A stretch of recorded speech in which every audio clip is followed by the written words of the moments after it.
We're coming on the air with Russia bombarding more cities across Ukraine, with a senior defense official saying most of Vladimir Putin's troops are now inside that country. But Ukraine's putting up a fight, and Russia's economy is feeling the pain big time. We'll explain why. Plus, we'll hear from women and children who are just, listen, they're scared. They're running from the fighting across Ukraine, as the UN says 500,000 people are getting out. Millions more could be following them.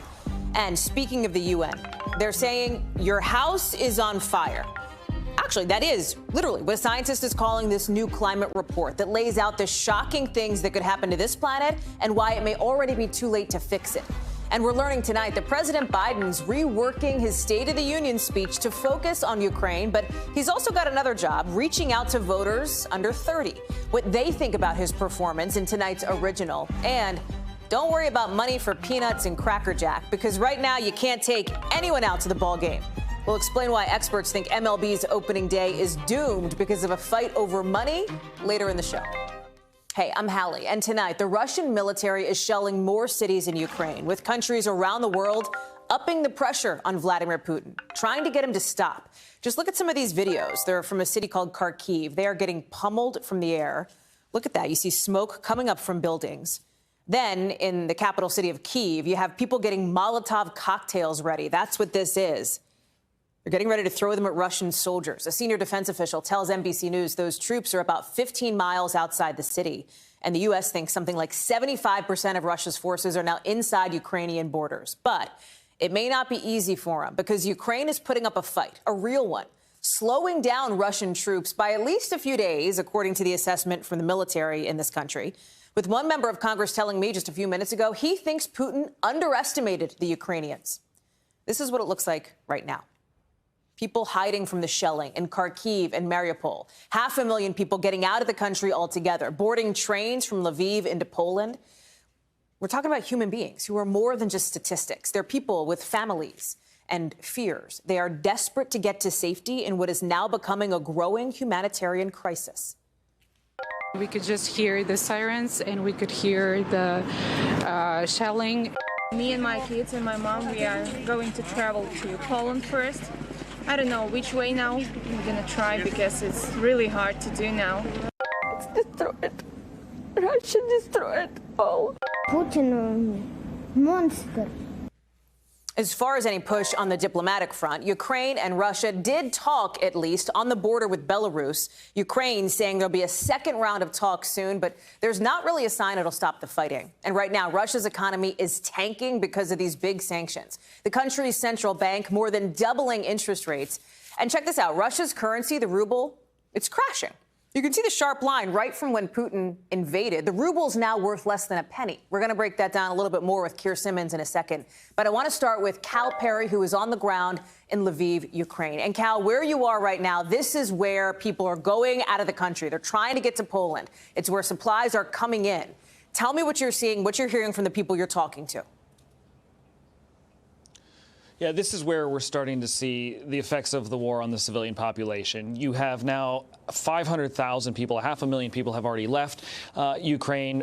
The majority of them, 300,000, have gone to Poland. But you have some people just caught in limbo. You played some excellent sound from folks who are just caught in limbo, and they don't know where to go because this city is starting to swell. This city is starting to run out of room, of course. The Polish border is becoming a bigger and bigger mess every single day that this conflict continues. Tom Yamas was reporting the backup is 20 miles long, so it's becoming almost impassable, and so people are getting stuck. And what is happening, of course, is that the fear then continues to ratchet up, especially if you come from a city like Kharkiv. You drive all the way through Kyiv.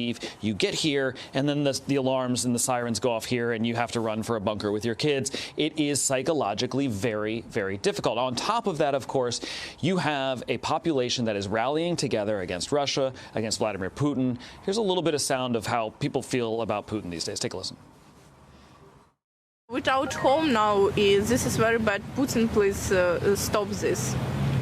This is very bad. This is very сложно. Difficult. Now I no live home. This is very bad. And so you have a city that in many ways is starting to fill up with people who are literally shell-shocked. And you can see it on their faces as they come through this city. And then the great irony in this place is that going the other way are soldiers, many of them 18, 19 years old. This will be the first time they've ever held a gun. And they're getting on trains headed the other way, and they look sort of equally shell-shocked, Hallie. I have to tell you, Cal, talking with you, I was speaking with an independent journalist who lives and works in Kyiv, who was talking to me about what he has sensed, to play off your point, was an intense and visceral hatred he found of the people he was talking to, of Vladimir Putin. Just people who are furious, who are angry, who despise him, and who are looking to fight to save their country, basically. Yeah, and there's another great irony here about Vladimir Zelensky, the president of Ukraine. And I've been listening to my colleague and friend Keir Simmons talk today about that long table that Vladimir Putin sits at, right, where he is very isolated from his military leaders, awkwardly so, at that long table that we've all now become accustomed to him sitting at. On the flip side, the Ukrainian president is drinking coffee in trenches with Ukrainian soldiers, and every morning is talking about how he's going to lead the defense of the city. And so you have not only a hatred of Vladimir Putin, but you have a growing love for the Ukrainian president here on the ground. And it's creating this interesting dynamic where a leader who did not really exist in this way or in this image now has emerged from literally this bombing and the ashes to try to lead a nation. And so you have hatred on one side for Putin and love on the other side now for this Ukrainian president who, again, is emerging in this surprising way. Real quick, Cal, before we toss it over to Keir Simmons, who you just brought up, we mentioned those talks between Russia and Ukraine and Belarus. Feels like that is, the very definition of lip service at this point. But how are officials where you are reading into that? We've just had an update from Zelensky. He posted something to Telegram. I need to read it more thoroughly, but the short of it is it's hard to negotiate under fire. It's hard to negotiate when Russian troops are moving in, right? And this has been his line. And there is this deep distrust as well. The other thing I would mention about this is the delegation that went did not include the Ukrainian president because, of course, for security reasons, he doesn't want to know he doesn't want the Russians to know where he is, right? So not high hopes is long story short. Cal Perry in Lviv, Ukraine. Cal, really grateful to you for joining us and for being there on the ground for us. Thank you. Thank you. Let's take a look. We talked about those sanctions, right? Big financial penalties for Russia. Start with this map of a bunch of countries who are sanctioning Russia, like huge chunks of the world, right? From the U.S. to the EU, down to Australia, Japan, South Korea, even Switzerland. Infamously neutral Switzerland. They're not on the sidelines here, not as of now. And then take a look at some of what you might call cultural penalties. The organizations trying to isolate Russia. The Met, the opera, cutting ties with artists close to Putin. FIFA, big soccer body of the international community, banning Russia. Hope you didn't have plans to see Green Day in Moscow either. They're canceling their May concert there. Moscow is also where Keir Simmons is tonight. So, Keir, we know that Putin talked again with his advisors today, calling the West an empire of lies, right? Clearly, when we talk about these sanctions, Putin is unfazed by them. Well, he is unfazed by them, ostensibly at least from the comments that his officials make and that he makes. He prepared for this. He has a $630 billion reserve right there, ready for this scenario. Problem is, he underestimated the West, and so it's not clear tonight how much of that reserve is actually accessible to him. Tells you two things really interesting. One is President Putin has been getting ready for this for a long time. He's been building those reserves for a long, long time. And the other is his underestimation of how it was going to play out. Now, he clearly underestimated the West. As Cal was saying there, he underestimated President Zelensky. And I had the opportunity to listen to Western officials, their assessment of the Russian position. And it's really, really insightful, I think, Hallie. Because what they believe is that where we have heard President Putin talk about Ukraine and Russia as brothers, he said this in a long essay last year, and he said it again and again in speeches. He's talked about how the Ukrainians want to be liberated. He really believed that, and it got baked into Russia's military strategy, according to Western officials, and that is one of the reasons why their strategy isn't working, because they aren't being welcomed by the Ukrainians the way that President Putin thought they would. Tells you something else really fascinating too. President Putin is in charge. He's the commander. Yeah. He is deciding. We don't know how many of his officials he's actually sharing information with, and he underestimated the West. So now you have these sanctions, and it's impacting people here in Russia for sure. There are lines at ATMs. There is a 20% interest rate now here, doubled today, crashing ruble. But we've been talking about it all day, and people will know a lot of this already from watching the news, just how impactful these sanctions are turning out to be. And I spoke to Russians on the streets and Russians in a mall, and they were telling me, just get this, for example. I spoke to one Russian woman. She went to MIT. She lived in Boston for 6 years. She said to me, I don't know if I'm going to get a visa for Europe. It is shaking Russian society, particularly middle-class Russian society in cities like this, Moscow and St. Petersburg. What impact does that have on President Putin's support? Does he even care? So that is super interesting to me, Keir, when we talk about the ruble tanking, when we talk about the impact of the sanctions, because, yes, Putin may ostensibly, as you say, right, through his words be unfazed, but we know what he cares about, right? He deeply cares about how he is perceived by people in Russia. And when you have what you're talking about, these huge lines for ATMs, the woman like the one you're speaking to, you know, you are seeing already, even just in the last day, a very real impact on, like, the average Russian, not a military official, not a member of the government, but, like, you know, just a regular person out there in Moscow or St. Petersburg. Yeah, and I guess he is seeing it. The question is, what is he seeing? We do know, I know this because I'm told this by multiple people who have connections to the Kremlin, including Kremlin insiders, that he doesn't use email, he doesn't use a computer, an iPhone, or any other kind of phone you might use, the way that many of us do, for obvious reasons, for security. There's a very interesting thing that happened today, and it was a reflection on yesterday. President Putin, as you know, put the nuclear forces here in Russia on high alert. Now, why did he do that? Well, his Kremlin spokesman suggested it was because of comments made by the British Defence Minister. Now, that's been traced back, and it appears that the British Defence Minister made some comments on British TV that then were replayed on Russian television on Sunday, and then President Putin makes this announcement. Back to the point, the only person really in charge here is President Putin. He's making all the decisions. But another thing that reflects, though, is here's a man who's watching Russian television and then is making announcements based on what he's seen on Russian television. If that is how it played out, it's a little bit disturbing, to say the least. Keir Simmons in Moscow. Keir, we're glad to have you there. Thank you for that. So Keir mentioned a couple of things, a couple of threads we want to pick up on from the White House end of things. Just a couple of minutes ago, speaking of the White House, we heard from Press Secretary Jen Psaki, who says the U.S. is starting this process of expelling 12 Russian diplomats from the UN mission, who she says abused their privileges of living here in the U.S. by spying. It happened after a dramatic scene unfolded at the UN when Russia's ambassador called that move a, quote, gross violation of the U.S. position as the host country of the UN. The U.S. says they were a threat to national security. All of it as the White House sets some clear intentions for how it plans to deal with Russia moving forward. The Biden administration suggesting the U.S. has no reason to change the nuclear weapons alerts after what you just heard from Keir, right? The announcement from Putin to put his country's nuclear weapons on high alert. Carol Lee is joining me now from the White House to talk more about this. And Carol, let me start on that nuclear piece of thing, because Keir brought it up. We even heard about this from President Biden, too, who was asked in a real off-the-cuff way at a different event at the White House, should Americans be worried about the possibility of nuclear escalation here? And President Biden very clearly said no. Yeah, that's right. And what I think is different about this, as opposed to other things we've seen coming out of the administration, which have been very aggressive towards Russia, it's really in what they're not saying. So what you're not hearing from U.S. officials is, hey, we have nukes too. You know, we can get in this if you want to go there. And that's not at all the posture. It's very much trying to tamp this down, to say that, you know, we're assessing. We heard Press Secretary Jen Psaki say we're assessing what he means by this. And as of right now, at this particular time, we don't see any reason to change our own posture. And other officials have said very similar things, just in the sense that saying essentially that the U.S. doesn't see this as a real threat in the terms of they are saying that Putin is imagining or creating a threat that isn't already there. So they're really trying to downplay this. The State Department as well, they issued a statement. I can read you part of that. They said, we think provocative rhetoric regarding nuclear weapons is dangerous. It adds to the risk of miscalculation, should be avoided, and we will not indulge it. So again, really, they don't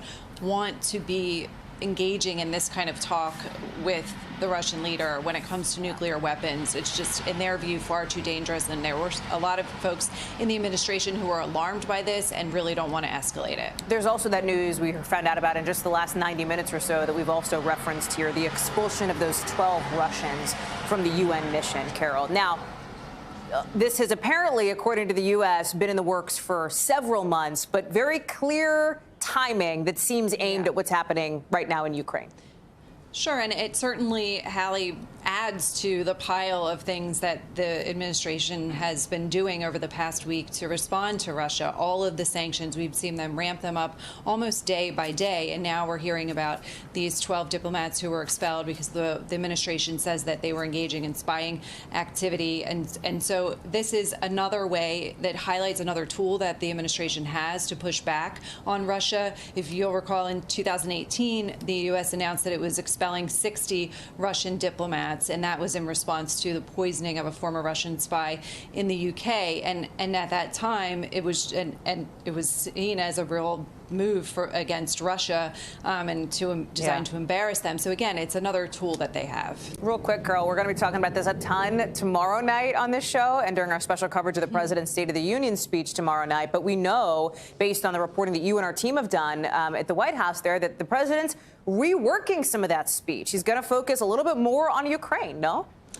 Yeah, it's a real moment, and the president, even Press Secretary Jen Psaki, said today, look, if this speech was given a couple of months ago, it would be a very different speech than the one that he's going to deliver tomorrow night. So Ukraine will be a huge theme for that speech, but also Hallie is going to talk about inflation, other things that are on the minds of Americans. He's going to highlight his bipartisan infrastructure bill, and then look forward and try to reignite his legislative agenda, which has been stalled, and talk about his Build Back Better plan. And regardless of what anyone wants to call it going forward, it's something that the president is going to make clear he would like some of elements of that to get passed in the coming months. Carol Lee, live for us there outside the White House. Carol, thank you. So we've talked about everything going on internationally, and it's having a domino effect even already here in this country. Oil prices have spiked. We've been talking for weeks about the possibility that would happen. Now they're closing at more than $100 a barrel for the first time since 2014. Jumping 3.5% to $101.39 a barrel. You got some analysts who say that number that you see in yellow right there could actually hit something like $115 a barrel. You may already be noticing what that means at the pump, right, as energy prices spike. The average price of gas, $3.61. That's up 10 cents just about from a week ago. Seema Modi is an expert when it comes to the foreign policy impact on Wall Street and on Main Street. She's joining us now to talk about it. Seema, I'm really glad we have you on. We did hear from the administration repeatedly up until this point that Americans at home in the U.S. may have to brace for a little bit of pain on the energy front, no? Yeah, you're right. President Biden has also repeatedly said over the last week, Hallie, that he wants to protect Americans from higher gas prices. So one option he does have is to tap the Strategic Petroleum Reserve. That's oil that the U.S. has stored underground in the Gulf Coast. But experts say that would likely only be a short-term fix. The other option is to buy oil from other OPEC countries, although Press Secretary Jen Psaki yesterday on ABC saying we need to reduce our dependence on foreign oil. So it's unclear which options this administration will take. And as you point out, gas prices continue to rise in L.A. County, the highest in the nation at $5 a gallon. Kind of a mixed bag on Wall Street, a mixed close, because you had investors bracing for more of a roller coaster week, rather. But if you look, the NASDAQ closed up. What's going on here? How are investors seeing this? Yeah, definitely a lot of volatility we've been seeing on a regular basis, Hallie. Dramatic turnaround just today. We started the day down around 600 points for the Dow Jones Industrial. Midday investors seem to be encouraged by the talks that were taking place in Belarus. But sanctions unleashed on Russia, no doubt seen by Wall Street strategists as just crippling to Russia's economy and the currency. Still trying to figure out the broader implications it will have, though, on the U.S. Of course, if sanctions take aim at Russia's energy sector, that story could be very different. Seema Modi, it's great to see you. Great to have your expertise with us. Thank you. Shifting to some other news here in Washington. Big step for the Justice Department, with jury selection starting today in the very first trial related to the January 6th insurrection. It's around a guy named Guy Reffitt. You see him here. Prosecutors say he's an oil worker from Texas, drove from his home to D.C. for the riot, along with an AR-15 and a pistol. At the heart of this case is whether Reffitt obstructed the work of Congress that day when, as you remember, the House and Senate met to certify the results of the 2020 election. And potential jurors today, listen, you saw a lot of it. One said they thought they could look at the case with fresh eyes. Another said she might struggle believing Reffitt is innocent until proven guilty. And a third said it would be hard to stay neutral about January 6th, calling it, quote, an attack on their home. Reffitt faces 5 felony counts and has pleaded not guilty. I want to bring in Pete Williams now. So, Pete, the significance of this trial, first one to reach the courtroom, and it feels like it could set up kind of a template for the DOJ moving forward on other similar kinds of cases. Yeah, there's no question. This will be their first one, and I think what they'll try to do is, one thing, educate the jury about what happened. Now, remember, the goal of jury selection is to find jurors not necessarily who know nothing about January 6th, but who set aside that and decide on the evidence that they hear in the courtroom. But still, to try to set the stage and why they say Reffitt's actions were so serious, they'll probably play a video that shows all these actions leading up to what happened inside, show the panic in terms of members of Congress, the vice president scurrying to try to take shelter and set the stage. And I think that is one thing that they'll try to do, and see how that plays with the jury and see if they'll use that in all the other cases as well. This is a very unusual case, though, because we've had 220 people plead guilty. Reffitt, unlike them, not only hasn't pleaded, but also has expressed no remorse. In fact, he wrote a letter praising his actions and the people who stormed the Capitol. I believe prosecutors are also expected to call his son and daughter. They were 18 and 16 on January 6th to basically take the stand against him, Pete, right? That's right, but there's a reason for that. For one thing, one of the ways that the police found out about Reffitt is because his son did call the police and the FBI and tell him about it. But the second thing is that both the son and the daughter say that when Reffitt came back from Washington, he told him that if they told the police or the FBI what he did when he went to Washington, that he would shoot them, that he would kill them, that they would be traitors, and that that's how they would be dealt with. You know, this is a person who, and you've talked about some of this, Pete, prosecutors will lay more of this out. The defense will obviously try to do their job here. He was a member of the 3 Percenters, according to prosecutors. Far-right group, maybe not as well known to, like, the average American as the Proud Boys or the Oath Keepers, et cetera. What should we know about them?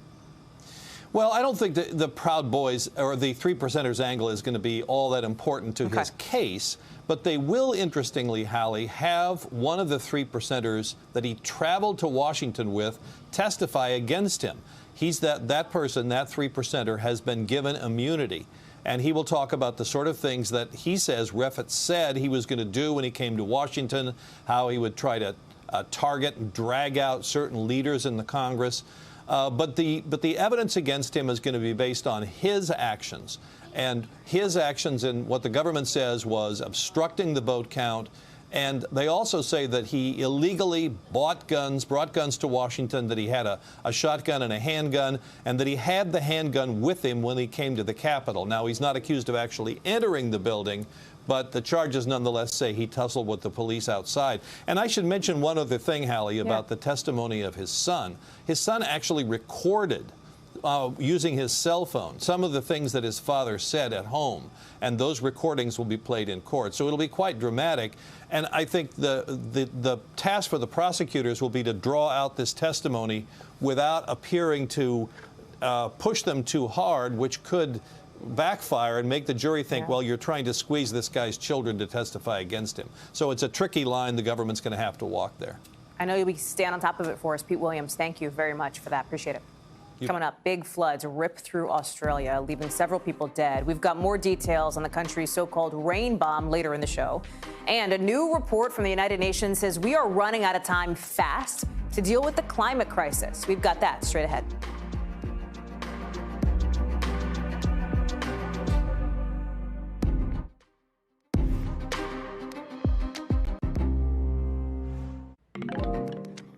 There's this report out tonight one scientist calls the "Your House is on Fire" report. This UN climate report that explains just how dangerous this is and how it's going to affect every part of the planet. Look at this. I found heat waves, droughts, floods, already exceeding what plants and animals can actually tolerate, putting millions of people at risk of hunger and malnutrition. We're talking about the first major climate report since this November summit in Scotland. You know, the summit where a whole bunch of countries committed to trying to do better. This research suggests they got to start doing more, like right now, and a lot more, because climate change is about to get a lot worse. I want to bring in Tom Costello, who's been reporting on this for us here tonight. So, Tom, can I be candid here? Sometimes people look at these reports and it's depressing, right? That's not the goal for scientists, for world leaders, for all of it. The idea is to, explain what the threat is right at this minute. That's exactly right. I spent most of the day today trying to get through. This is a 3,600-page report. I did not have time to read it all. But the bottom line here is, as you laid out, the situation is acute and growing more urgent by the minute. I talked to one of the researchers who is from Cornell University. I found her in Africa, talked to her today. Talked to another researcher from University of Texas, Austin. She's in France today. Both of them say the same thing. If we don't act right this very minute, if countries and humanity doesn't immediately start taking steps to reduce global warming, it will consume us. Now, the numbers are kind of interesting, right? Over the last 150 years or so, they believe the planet has warmed by 2 degrees Fahrenheit. You may think, well, that's no big deal, 2 degrees Fahrenheit. That's the average across the globe. It's been much more in some areas, as you well know. Summers in Phoenix, summers in the African Sahara, for example, are much hotter than they used to be. And their concern is, if we get warmer by another 2.7 degrees Fahrenheit through the next 80 years, then we will likely see most of the coral reefs in this country, in the world rather, die. 29% of species could go extinct. They go on and on and on, talking about millions of people who will not have access to clean water, not have food. Crops will be dying. Livestock will not be able to produce at the levels that they do now. I mean, it is very, very concerning. But it's very academic and very research intensive. 270 scientists from around the world are a part of this report, and it's supposed to be a wake-up call trying to tell the leaders of the world we have to act right now. And there are some signs in it, Tom, from what I understand, that things are, if we're not totally moving in the right direction, fewer people are dying around the world in the last 50 years from storms and floods and other extreme weather, right? So scientists think that we could maybe avoid some of the absolute worst case scenarios. But what do we have to do to get there? Well, if we are using technology, if we, in fact, and that's the bottom line of how we have managed to mitigate deaths, right? Because we can predict when storms are coming. We can get people out of the way. We can build homes and neighborhoods up, out, and away from rising sea levels. So, yes, we can depend on technology and on know-how to try to make sure that people are safe. But the problem isn't going to get better if we keep chopping down the rainforest and adding to the global warming. So that's why they think we need to act right this very minute. As you were reporting this, Tom, in the course of your reporting on this, and I know you're filing for NBC Nightly News tonight, was there anything that surprised you?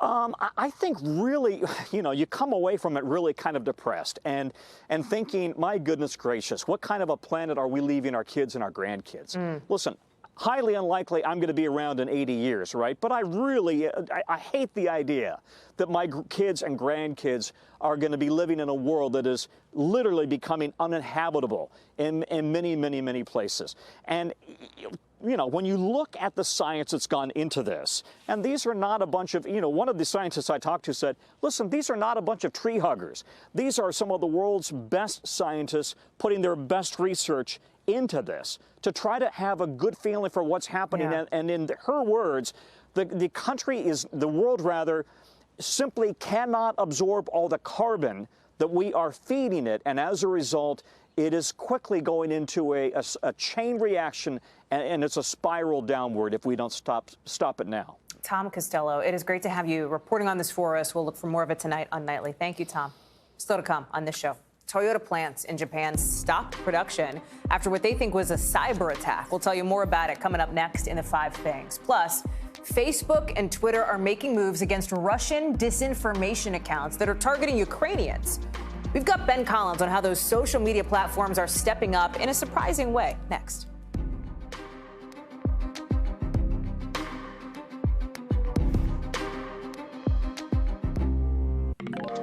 Hundreds of thousands of Ukrainians tonight are leaving their homes. They are searching for safety as it gets worse and worse on the ground there.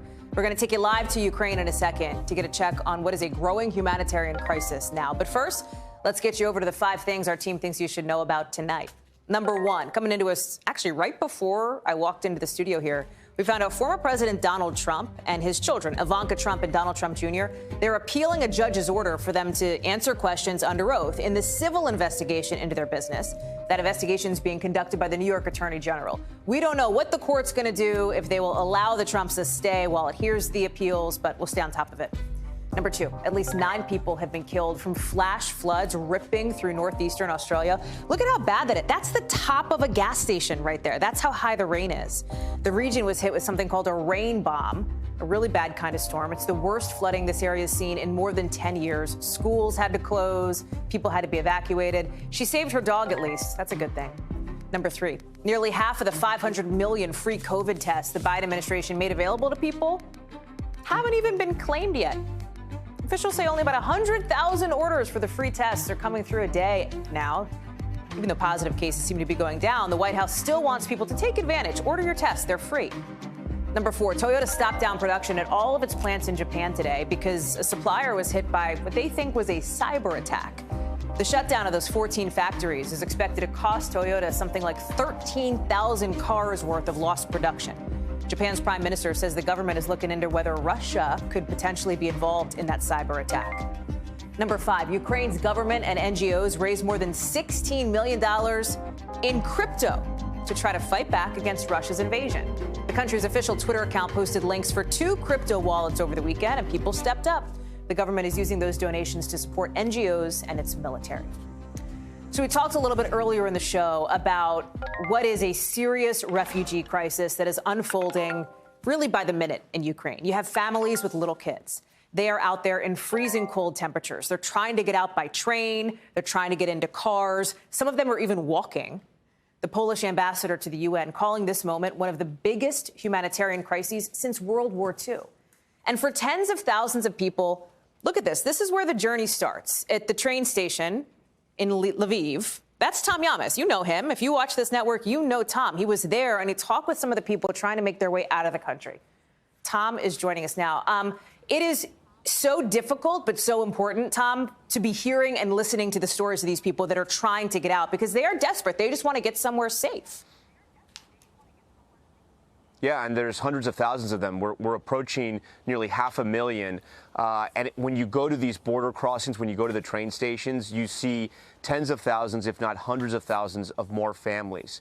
When we first got here, we counted it was 26 miles long, the line of traffic to leave through one of the borders, just one of the border crossings. So it's no doubt a massive refugee crisis, unlike anything Europe has seen in decades. That much is for sure, because all these people are leaving. Of course, there was a mass refugee crisis with the war in Syria, right, and this one is happening as well. I think one of the things that we're noticing that's a little different about this one is because Ukrainians are telling the men of fighting age they have to stay back. A lot of these people are just women and children.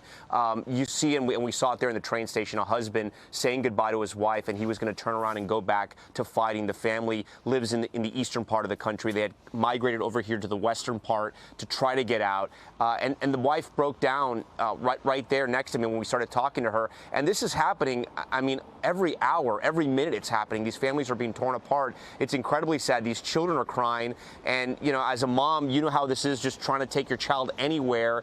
These women are traveling days with these kids. They're walking miles, some of them 15 and 20 miles, and they're holding babies that are crying. They're running out of food. It's incredible, though, how calm these people are. I mean, there is not chaos. There is sadness. There's desperation. But there's no fighting. There's no screaming. There's no tearing to get on the trains. There is some pushing, but it's controlled. People are controlling themselves here. And I really do admire that, because I don't know what I would do in this situation, right? Saying goodbye to your family, saying goodbye to your children, saying goodbye to your country. It's heavy, and there's nothing easy about this. And not knowing what's going to happen from there. I think we might have a little bit of that interview, Tom. Let me see if we can get our control room to play it here. It's destroyed. Russia destroyed all. Putin monster. Putin is a monster. Yes. He killed us. You said it, Tom, right? The word heavy. It's heavy. They're saying goodbye to not just their families, but their countries, and they don't know what they're coming back to, right? It's not like, oh, in 2 months they'll come back to their house, which is going to be, they have no idea. Are there other stories? You know, I think it's so important. You've traveled all over the world, Tom. You've covered so much. Are there other stories that you've heard? Like, what's the thing that you keep coming back to? Is there a specific person you've talked to or something that keeps coming up for you and your team? Yeah, you know, it's just, it's crazy to think that these families were in their towns, in their neighborhoods. Like that family you just saw, they lived in Kharkiv. There's literally a missile on their street, embedded in their street.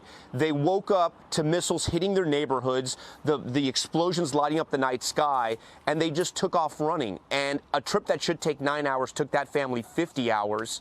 And the mother is obviously in tears. She was crying the entire interview. But that little boy's just 9 years old. Right. And you saw him there. He called Putin a monster. He's starting to understand what's happening to his country. He was walking around with a little ID card, Hallie, because in case he gets separated from his mom, he wants whoever finds him, hopefully somewhere else in Europe, to be able to call her or his grandmother to let them know he's okay. He's just like any other kid you'd see anywhere else in the world. He likes Marvel. He loves boxing. I was showing him videos of my son and monster trucks that he thought was really cool.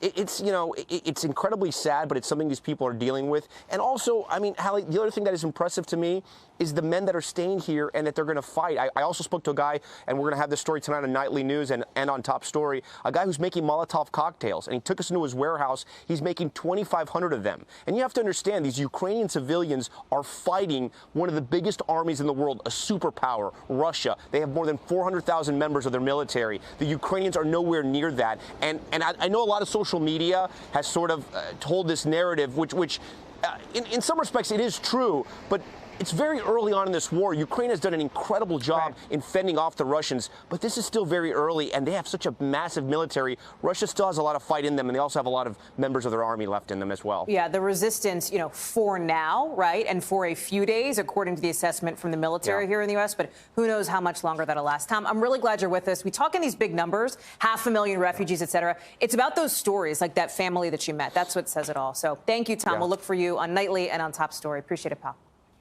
Up next here on this show, look at some pretty wild video, pretty intense video. Look at this, a tractor trailer, right off a bridge, right into a river. We'll tell you how the driver's doing in the local. And as we get ready for the State of the Union tomorrow, we're checking in with some pretty important voters to see how they're feeling about President Biden's time in office so far. That's next in The Original.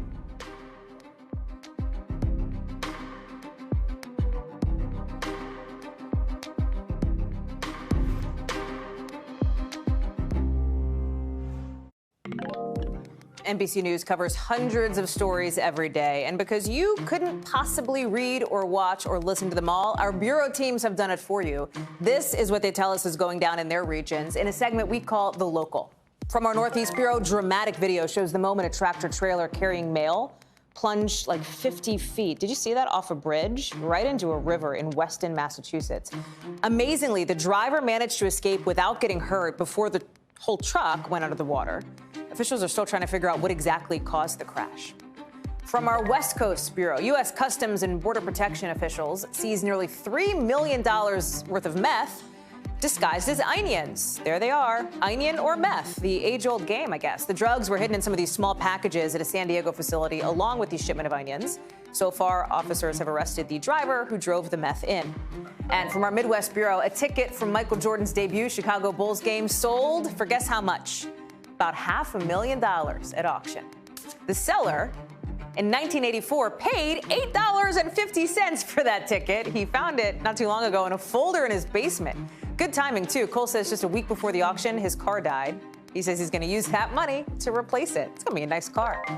So, to our top story tonight, Facebook and Twitter joining the fight against Russia, the crisis in Ukraine, by working to try and stop the spread of disinformation on social media.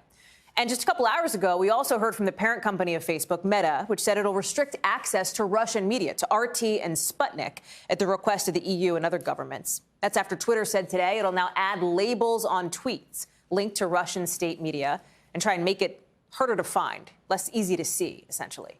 Meta already says it's removed something like 40 accounts, pages, and groups that put up phony news sites on Facebook and Instagram targeting Ukraine, along with a group of hackers linked to a Belarusian group. Ben Collins is joining us now. Ben, you do this every day, right? You're in the world of misinformation and disinformation. How do you spot a fake? I wanted to pull up a couple of examples here. If we can pull them onto screen, might be able to, might not. Here's one. Like, this is a fake person. This is a Russian bot. How do we know that? Yeah, this is our buddy Irina. She was posting anti-Ukrainian blog posts on Facebook. She does not exist. She's not real. She probably came from a website called thispersondoesnotexist.com. You can tell in a couple ways. First of all, look at their ears. They have a very hard time doing the same thing twice on two different sides of the face, maintaining symmetry. So with this guy, this is our other guy, Vladimir, who also was part of this website, also does not exist. He has that one weird ear there. You can tell it's a good start. Also, their eyeballs are always directly dead set in the middle of frame, no matter what. You can overlay them all on top of each other. They all look like one face. With Irina, by the way, if you look back, she was wearing one earring that was very different than the other earring. This doesn't necessarily mean that she is a bot. Maybe she just has a bad fashion sense. But in this case, it contributed to the larger picture of this very fake identity. And this matters, right? I mean, this matters because you have these social media companies now pulling down misinformation, trying to. You have them restricting access to RT and Sputnik, which I know surprised you a little bit.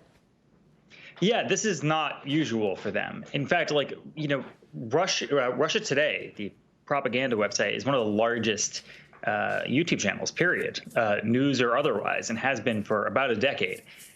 You know, for Facebook to not just demonetize them, but to basically throttle them so you can't see them on the service anymore, that's a huge step. A week ago, you know, RT was making money on YouTube. They were still allowed to monetize all of their content on YouTube. Now they're sort of persona non grata on Facebook and YouTube. It is a completely different landscape than it was 1 week ago. Ben Collins, live for us on that. Ben, thank you. Great to see you. Appreciate it. We mentioned how President Biden is, when we talk about Ukraine, reworking his State of the Union address tomorrow night to focus more on that. That brings us to today's original in-depth reporting on a topic we've been keeping an eye on because we are less than 24 hours away from our coverage of that speech. And you have, if you look here, officials trying to beef up security with reports of potentially disruptive truck convoys maybe arriving in Washington. So the fence around the Capitol building is back up. You've got hundreds of National Guard members on alert in D.C. to try to help the locals manage any protests. But you've got the White House focusing on delivering a message to unite the country. It's a speech that a lot of people will be listening to, especially maybe younger voters, right? In 2020, we saw half of all 18 to 29-year-olds voting in the presidential election year, an 11% jump from 2016. So younger voters could matter in the midterms. Our Maura Barrett went out to reconnect with some of the people she met on the presidential campaign trail last go-round to see how they're feeling now about President Biden's progress. Watch. I honestly can't name anyone who was super gung-ho on Biden. He seemed to be the go-to choice for most because he was a lesser of two evils. I don't know anyone who's really like a Biden stan now or then. The youth vote mobilized in 2020, but not necessarily specifically for Joe Biden. As a reporter based in the key state of Iowa in 2020, I interviewed students in their high school library as they were learning how to caucus for the first time. I've always been confident about voicing my opinion. I feel like my generation, the youth, as we're called, we're very issue focused. You know, we care about the issues like climate change, minimum wage, things that are actually going to affect us in the future. Back then, Joe Biden was not their first choice.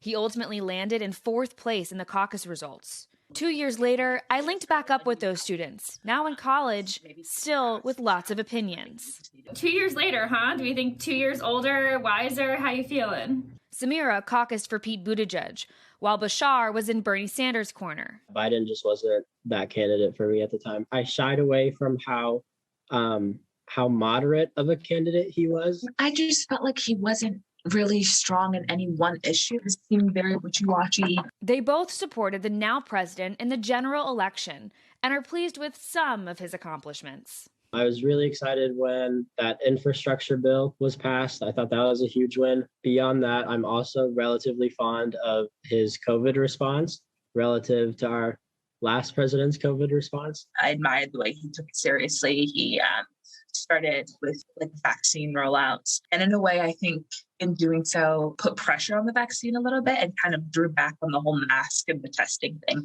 After the vaccine rollout, Biden's approval rating among voters aged 18 to 34 sat at a comfortable 56%. But since then, it's dropped 16 points among young voters. Given the headlines we were reading and sort of the after effects of Biden's decision to pull troops out of Afghanistan, I can't help but deduce that he did not do the right thing in that situation. And with the midterms months away, Samira is not a fan of what she says is increased partisanship. It just consistently feels like petty games are being played, like people just are, the inability to think of the American people and solely the American people instead of like a hidden agenda or your next election. With 3 years left in Biden's term, these students are hoping to see more alignment on issues concerning their future. I feel like the younger generation is just more open to change overall. I feel like the older generation just think like everything's good as it is and we're trying to just make too much happen all at once. Our Maura Barrett with that reporting. Our State of the Union coverage starts right here on this show, in this studio tomorrow, 5 o'clock Eastern. It keeps up at 8 o'clock Eastern when I will be hosting special coverage of the president's speech before it happens. It's going to be an awesome show. Do not miss it. Still ahead. The deadline to save baseball's opening day is here. It is here now, and still no deal between the MLB and the Players Association. We've got an update on where things stand. We'll bring it to you right after the break.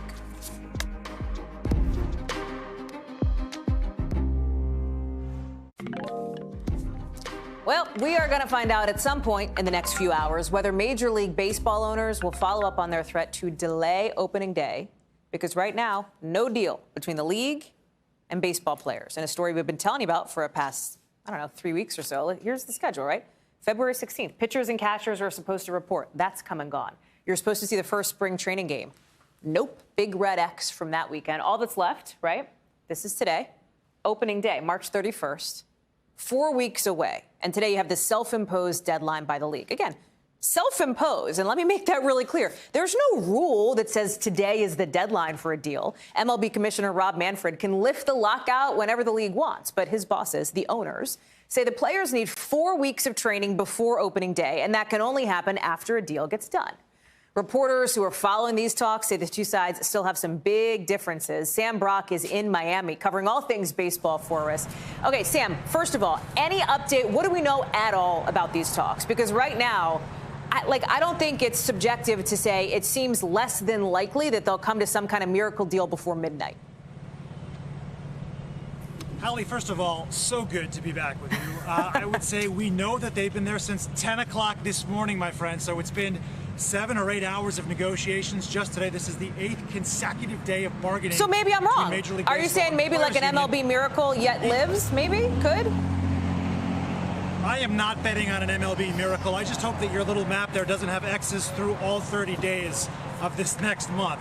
That's my hope. But look, I think a lot of people out there would tell you, these guys make so much money. How could they be arguing about that? The average Major League Baseball salary right now is $4.1 million, which does sound like a lot, but that's been going backwards for the last 4 years or so, while baseball has been raking in the cash. They went from $8.2 billion in revenue to $10.7. So Major League Baseball has seen a 30% increase in revenues, and baseball players are making less money.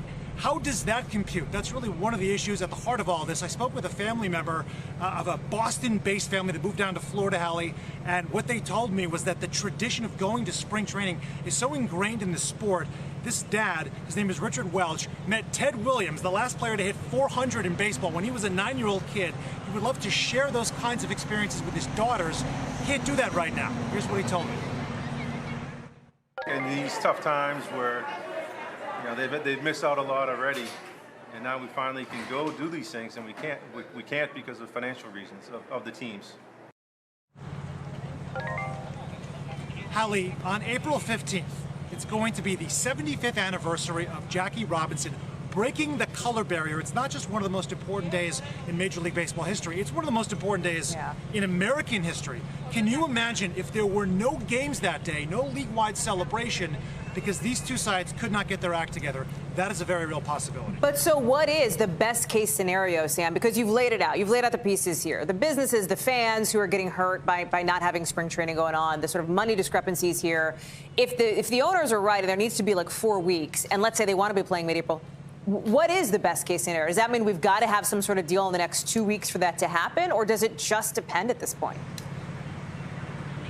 I got to be honest, and I don't know all of the minutiae of these negotiations. The idea that they could be bridging some of the gaps when it comes to arbitration and the collective balance tax that's implemented in Major League Baseball in just a couple of weeks seems really defying logic. So I think the best case scenario would be they start the season at some point in April, but the owners right now, MLB has threatened, Hallie, according to multiple reports today, to cancel a month of games if these two sides can't come to an agreement today.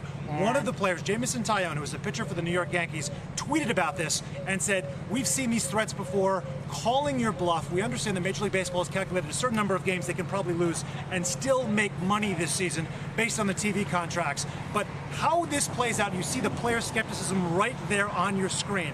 They don't want to play. It is sad that these are the guys who drive the direction of the league. Clearly right now, there is this immense amount of tension. Hopefully these two sides can get through that so we can just get America's pastime back. Sam Brock, promoting you now to our chief baseball correspondent here at NBC. I can do that, right, unilaterally? I hope that's okay. Sam Brock, thank you so much. It's great to see you. Not me, then who? I am sure we will be seeing you again on this story, and we hope to be seeing you right back here on NBC News Now. Same time, same place tomorrow. Don't forget, special coverage, State of the Union, 8 o'clock. I'll be here with all my friends. We'll see you. Coverage picks up right now.